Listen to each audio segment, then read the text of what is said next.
Hello అండి. Myself doctor Swaroop చంద్ర Sudanagunta.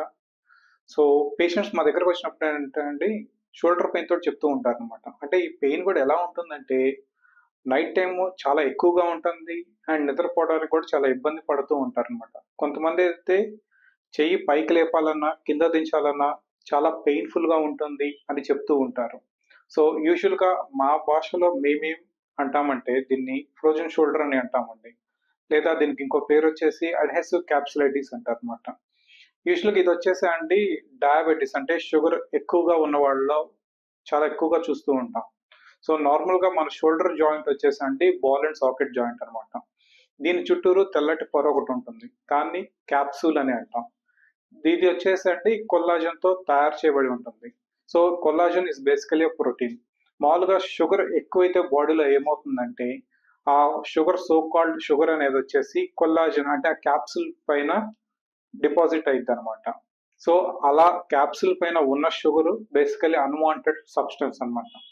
So, ఇలాంటి వాటిని ఏమవుతుందంటే బాడీ అది అన్‌వాంటెడ్ సబ్‌స్టెన్స్‌గా ఎన్‌కౌంటర్ చేస్తుంది. అప్పుడు ఇన్‌ఫ్లమేటరీ ప్రాసెస్ అనేది బాడీలో స్టార్ట్ అవుతుంది. దానివల్ల ఏమవుతుందంటే, ఆ ఇన్‌ఫ్లమేషన్ అంతా ఆ షుగర్ మీద పడటం, అది కేవలం దేనికి చేస్తూ ఉంటుందంటే, ఆ షుగర్ అనేది అక్కడి నుంచి తీసేయడానికి ట్రై చేస్తుంది. ఇలా ట్రై చేయటం వల్ల ఏమవుతుందంటే, చుట్టుపక్కల ఇన్‌ఫ్లమేషన్ వల్ల క్యాప్సూల్ అనేది డ్యామేజ్ అవుతుందన్నమాట. ఈ క్యాప్సూల్ డ్యామేజ్ అయ్యి టైటన్ అవుతుంది. సో, ఈ టైట్‌నెస్ వల్ల ఏమవుతుందంటే మూవ్‌మెంట్స్ అన్నీ తగ్గిపోతాయన్నమాట. సో, ఇది ఇంకెవరిలో వస్తూ ఉంటుందంటే, ఒకటి థైరాయిడ్‌లో వచ్చుద్ది. ఇంకోటొచ్చేసి అంటే పోస్ట్ ట్రామాటిక్ అండి. అంటే కింద పడిన వాళ్ళలో చాలా కామన్‌గా చూస్తూ ఉంటాం. కొంతమందేంటంటే సర్జరీ చేయించుకుంటారనమాట.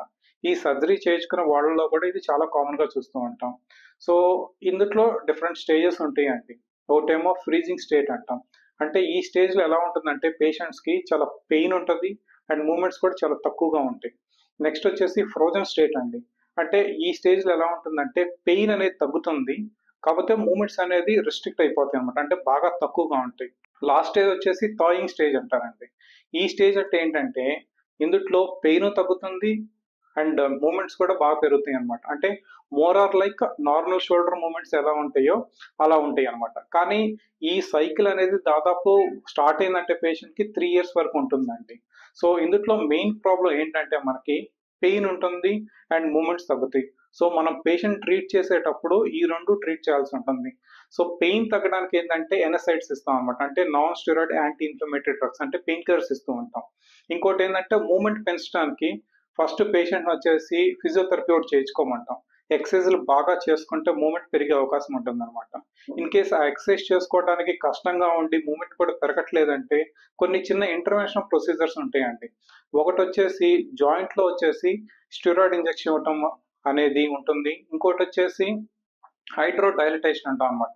అంటే కోల్డ్ సెలైన్ ఒకటి ఇంజెక్ట్ చేస్తాం. ఈ స్టెరాయిడ్ ఇంజెక్షన్ ఇచ్చినా, లేదంటే ఆ కోల్డ్ సెలైన్ ఇంజెక్ట్ చేసినా ఏమవుతుందంటే, ఇందాక మనం చెప్పుకున్నట్టు ఈ ప్రాబ్లమ్ ఏమవుతుంది? ఆ కొల్లాజెన్ అనేది టైట్ అవ్వటం వల్ల క్యాప్సూల్ టైట్‌నెస్ వల్ల కాంట్రాక్ట్ అయిద్దనమాట. మనం ఇప్పుడు ఆ ఇంజెక్షన్ ఆఫ్ ఫ్లూయిడ్ లోపల ఇవ్వటం వల్ల ఏమైద్దంటే, ఆ టైట్‌గా ఉన్నది వాపుగా అయ్యిద్ది. అంటే రిలీజ్ అయిద్దనమాట. ఈ రిలీజ్ అవ్వటం వల్ల ఏందంటే మూవ్‌మెంట్స్ అనేది ఇంప్రూవ్ అయ్యే అవకాశం ఉంటాయి.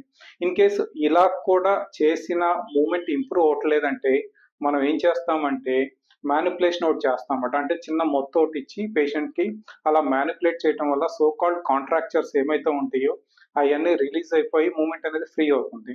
సో, ఈ ప్రాబ్లమ్ ఇలా చేస్తే తగ్గే అవకాశాలు చాలా ఉంటాయి. కొంతమందికి సర్జరీ పడే అవకాశం ఉంటుంది. అది ఎవరికంటే ఈ ప్రాబ్లమ్ మనం ఇలాగే వదిలేస్తే అంటే నెగ్లెక్ట్ చేస్తే వాళ్ళకొచ్చేసి మనకి రొటేటర్ కఫ్ మజిల్స్ అనేవి ఉంటాయన్నమాట షోల్డర్‌లో. ఈ మజిల్స్ ఏం చేస్తాయి అంటే, మన షోల్డర్‌ని పైకి లేపడానికి ట్రై చేస్తూ ఉంటాయన్నమాట. ఈ ప్రాబ్లమ్ సివియర్ స్టేజ్‌కెళ్తే ఏమవుతుందంటే, ఈ మజిల్స్ అనేవి తెగిపోయే అవకాశాలు చాలా ఎక్కువుంటాయి. ఇలా ఈ మజిల్స్ తెగినియి అంటే, ఈ పేషెంట్స్ వచ్చేసి ఆపరేషన్ చేసే అవకాశం చాలా ఉంటుంది. అంటే కీ హోల్ సర్జరీ చేసి ఆ మజిల్స్ ఏదైతే తెగినియో, ఆ మజిల్స్‌ని రిపేర్ చేయాల్సి ఉంటుందన్నమాట.